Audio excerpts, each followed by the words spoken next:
like Harold said, we got something cooked up, really exciting in honor of the 60-day season. So what we're going to be doing at Homers for Heroes, we're going to be recognizing 60 heroes in 60 days. And we're going to be doing that after every single game. We're going to be recognizing the hero, naming the hero, explaining their story, bringing their story to light, because there's been some absolutely tremendous work from people from all different types of communities around the country. And I feel like in the times that we've been going through, to highlight these amazing, incredible stories, how these people have just acted like above and beyond and have just served their community in the best way possible. I think it's this is a tremendous platform to help recognize these people and help inspire others to do good. And I'm really excited. And after the hero is going to be recognized and named after each game, they're going to be getting a pretty cool care package, whether it's a signed jersey, a signed bat, pair of cleats, batting gloves, maybe the home, like if I hit a home run, maybe a home run ball. So whoever the hero is, they're going to have an exciting and really cool care package that's going to be sent to them right after the game. And from my understanding, I know that the Mets, especially, they want to take care of everybody, not just us, but they want to take care of the people that are going to be receiving this stuff. So they're going to be sanitizing and cleaning everything properly. So I'm just really, really excited about this. And this is a really good opportunity, especially with kind of a interesting season where a lot of people are going to be watching. And I'm just really thankful for this opportunity to kind of go about this on this type of platform. Thank you very much, Pete. If you'd like to ask a question, please use the raise your hand feature at the participants tab at the bottom of the video screen. Our first question comes from Steve Gelbs. Hey, Pete. Obviously, we know and have seen the level of passion that you have for the game of baseball, but especially as this last year plus has progressed and you've delved further and further into this type of work, to whether it's charity work or recognition for these types of everyday heroes, how much has your passion for those endeavors grown? It's tremendous seeing these stories. I'm so thankful for all the people who have been interactive with us, because just reading these stories is so inspiring, and seeing the good that all these people are doing, it's truly tremendous. And also, I think whether you turn on the TV, you flip to the news, or if you go on Twitter or Instagram, there's so much negative things out there. And granted, it's justifiable with the pandemic and the social change that's going on in our country. But I think that there's not enough positive things, because for me, if you were to just see all the negative things out there, you could just throw your hands up and say, oh, humanity's lost or something like that. But reading these stories and truly seeing who these people are and how they're trying to help others, like, these are truly amazing people, and seeing how these people and these heroes are acting, for me, it's so inspiring, and it's just makes me so proud and so happy that I can do this and provide provide a spotlight for these heroes and individuals. So I'm just so happy that I get the chance to do this, because for me, this is just restoring my faith in people, and it's truly inspiring what these people are doing. And I can't wait to share all these amazing stories with you guys. It's going to be incredible as the season goes on and all these stories start to unfold. So it's an incredible campaign that we're doing. And again, I'm so pumped up for it.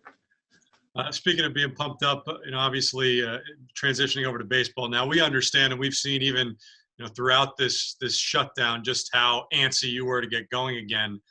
That being said, what is the feeling? What's the emotion as a teammate when you're clearly getting ready to go tomorrow, and then right before opening day, you get the tough news about such a significant part of your team and Marcus Stroman being down for at least the significant future? I mean, I know Marcus is such an incredible worker. I mean, that's the one thing is when he got traded to us last year. I mean, that man works. That man takes care of himself, and he takes pride in what he does. And I respect the hell out of him. He's a great teammate, and I know he's going to be back very soon. I mean, it's I'm sure no one wants to be sidelined. No one wants to not be able to play. I mean, I understand it's frustrating, but he's going to be back quick. I know that, and I know our training staff is great, and Marcus's drive and motivation and self motivation that he has is incredible. So I know he's going to be back soon, and I mean, I know he's taking the proper steps off the field and on the field in the training room. So I mean, he's going to be fine. I got full confidence. Thanks. Our next question is from Mike Puma. Hey, Pete, just wondering, you had the 3 weeks of build up here, and then now we get to the day before opening day, and you went through a couple of games, obviously, without the fans in the ballpark. I'm just wondering what that was like, and if it'll be, you think it'll be tougher to get juiced up just because of the lack of fan energy in the ballpark. It felt exactly like playing in the Florida State League. There's you could probably count how many fans are in the stands on both your hands during a Florida State League game. So it was pretty close to that. And also having the fan noise is it's a little weird, especially when you don't see faces in the seats, but also I know that it helps the broadcast. So I think for me, I'm indifferent about the fan noise, but I love that they're bumping the music, they're creating an environment the best they can, and I don't think that necessarily it's a bad thing, because at the end of the day, we have to be motivated to try and win a ball game. We have to be motivated to try and win a championship. So I don't think having fans there would take anything away from that motivation and trying to win a ball game. So I'm excited, and we know that Mets Nation is watching at home, and I mean we miss having the fans in the stands. We miss you guys, but I mean we know people are watching. Also, how do you size up the NL East here? Are the Mets the team to beat? I believe so. I mean, I think we have an extremely dynamic lineup.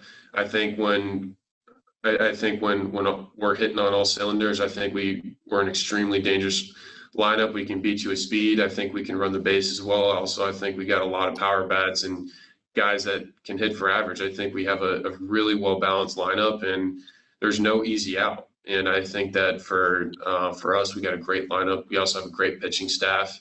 And I think we got the pieces to do it. I think we really, really have everything that what it takes. It's just a matter about going out, proving that to people on the field.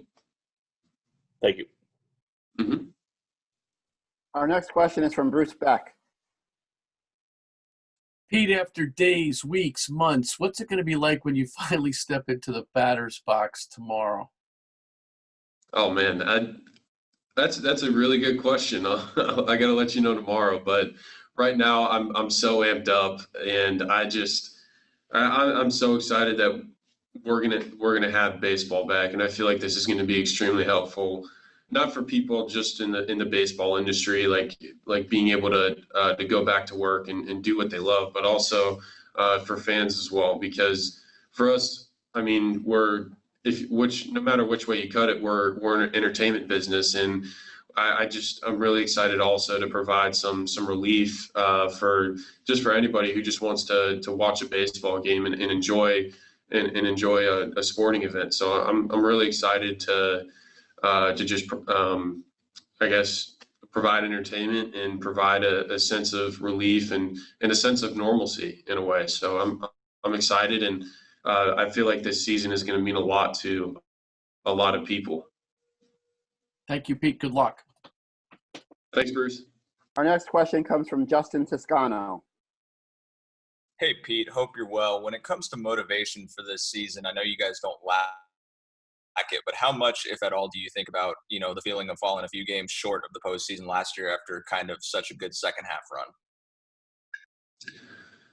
Well, falling a couple games short, I mean, the way that we ended the season, with that walk off from Dom, I mean, that was probably one of the highest of highs, but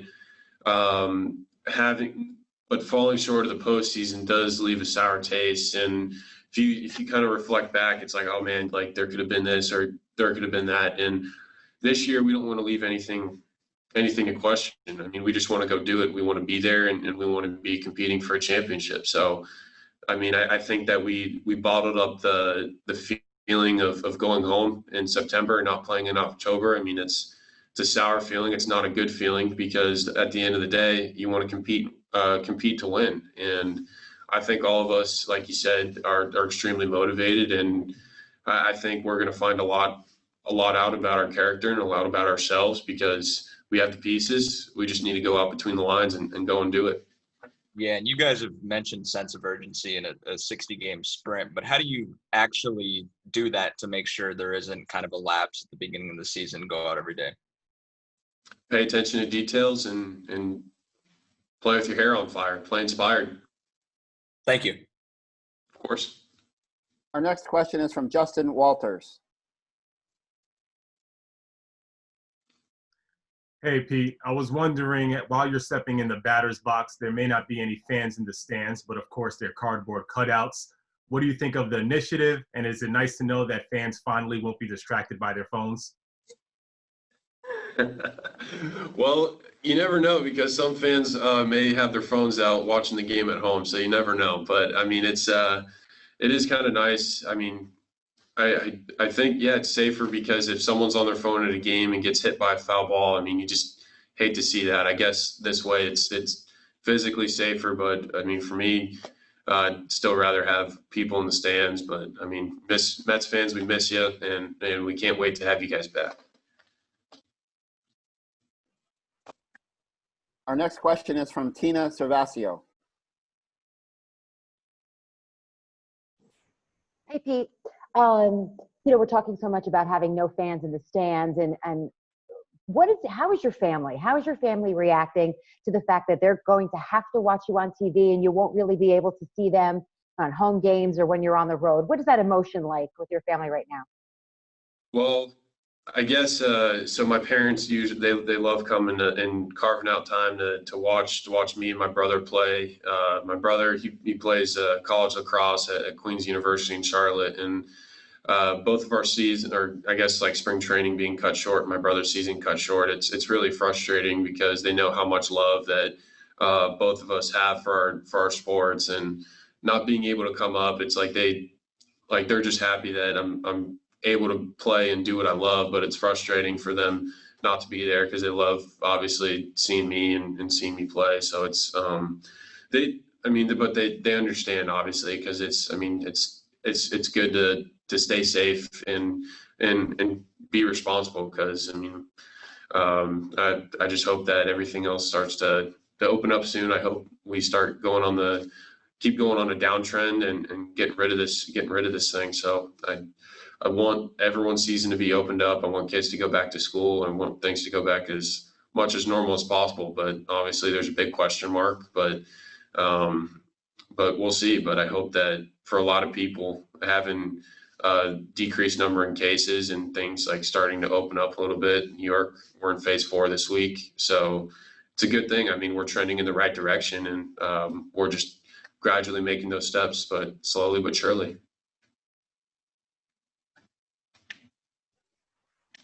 Our next question comes from Mike Vaccaro. Hey, Pete, thanks for taking the time this morning. I know, like the rest of us, that your interaction with people in and about New York City and around New York City has been limited. But I'm curious, to the extent that you are out and about and that you do see other people, what has their reaction been to you? Has it been positive? Have you sensed from people that you're just around who recognize you that they're excited about this stuff, getting going, starting today? Yeah, I mean, when I'm out, if someone recognized me with me wearing a mask, walking my dog, then I always make sure to give them some time, because if you can recognize me with my face covered, then you're a big fan. So I appreciate those people. I appreciate all fans. I appreciate people because I haven't met haven't met a Mets fan that's not excited about the season. I haven't met anybody that hasn't been excited about sports coming back and is having some sort of normalcy again. So, I mean, I'm excited, and I know a lot of people are really anxious to see how this season unfolds. And I mean, I think it's going to be a very entertaining and fun season. And at the end of the day, like it's going to be cutthroat in the competition and the amount of weight each pitch and each out has. It's going to be amplified, and it's going to be a fun one for sure. If this is common knowledge, I apologize, but what's your dog's name? What kind of a dog is it? He's a little Frenchie. His name's Brody, not named after our GM. We had him before Brody became GM, so it was it just happened to be a funny coincidence. Thanks a lot. Of course. The next question is from Ed Coleman. Hey, Pete and Brody. When we were talking to Chili yesterday, Pete, he mentioned that the Pete Alonso he wanted to see was the one from spring training last year up until the All-Star break as opposed to the second half. And he said that he spoke to you about that. Have you tried to consciously keep that in mind over the last 3 weeks to get ready? Oh, for sure. I mean, the way that I worked, I guess from spring training to the All-Star break, I worked the way I worked. It was, I worked so incredibly fine. It's not that I didn't work finely, but having I guess my second half, it was extremely rare to stay the hitter I know I can be because, I'm not going to lie, the record was, I'm not going to say it was a goal I was trying to attain, but I definitely knew it was there, and I definitely knew it was unattainable.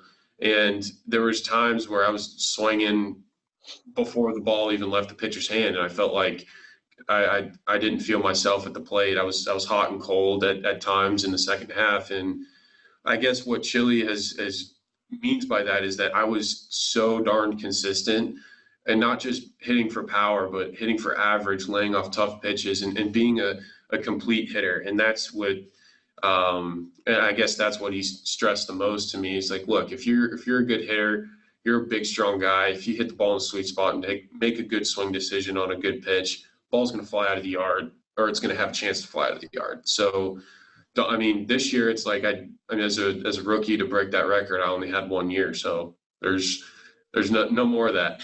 So I can I guess kind of reground myself, refocus, take good consistent swings, have a great approach, have a good game plan, and just compete and win. That's the main thing. Thanks, Pete. Of course. Our next question comes from Bradford Davis. Hey, Pete. Thanks for your time. Jumping off, I guess, what our conversation with Chili Davis yesterday, and your and some of his advice to you about I guess being a more selective hitter.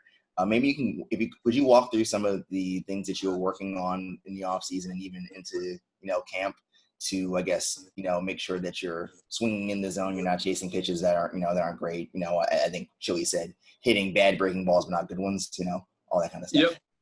Yeah, so I guess the main thing for me is really diving into, I guess you can call it like doing your homework. So for me, I watch a lot of video, and basically, because like all of us up here in the big leagues, we have good swings. It's not a lot mechanically. It's just kind of like fine tuning, realizing like, okay, my body needs to be here, hands here.